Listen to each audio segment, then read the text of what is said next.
தூய்மை பணியாளர்கள் போராட்டத்துக்கெல்லாம் போயிருந்தீங்க. சோ அதுல வந்து நீங்க தனிச்சையா போயிருக்கீங்க அப்படின்ற மாரி நெறைய ஊடகங்கள்ல வந்து பேசியிருந்தாங்க. சீமான் அண்ணன் வந்து போனதுக்கு அப்புறம் அவங்களுக்கு பின்னாடி தான் மத்த தொண்டர்களா இருக்கட்டும், நிர்வாகிகளா இருக்கட்டும் போகணும். ஒரு நிர்வாகி வந்து தனிச்சு செயல்படுறாங்க. அந்த மாதிரியான பார்வை எல்லாம் வந்தது. சோ இதுக்கான பதிலா நீங்க என்ன சார் சொல்ல இல்ல. விரும்புறீங்க?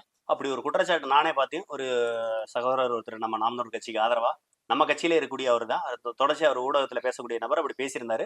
நானும் அந்த காணொளிய பார்த்தேன். அப்படி ஒரு பார்வைய அவங்க ஏற்படுத்துறாங்கன்னு தான் நான் நினைக்கிறேன். எனக்கும் சீமானுக்கும் ஒரு சின்ன மனஸ்தாபம். நான் அவரோட சேர்ந்து போக முடியலையே தவிர, மற்றபடி அவருக்கு எதிரா நான் எதுவுமே செய்யல. நான் எங்க போனாலும் நாம் தமிழர் கட்சியினுடைய பிரதிநிதியா தான் இருக்கேன். நாம் தமிழர் கட்சியினுடைய ஸ்டேட் புரொபகண்டா செக்ரட்டரியா தான் இருக்கேன். நான் மாநில கொள்கை பரப்பு செயலாளரா தான் போய் நான் பேசுறேனே தவிர வேற ஒண்ணும் இல்ல.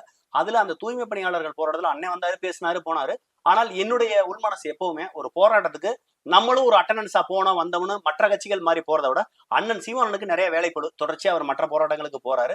அதனால இதற்குன்னு சொல்லிட்டு நாம் தமிழர் கட்சி ஒரு பெரிய ஆர்ப்பாட்டத்தை முன்னெடுத்தாங்க. ஆர்ப்பாட்டம்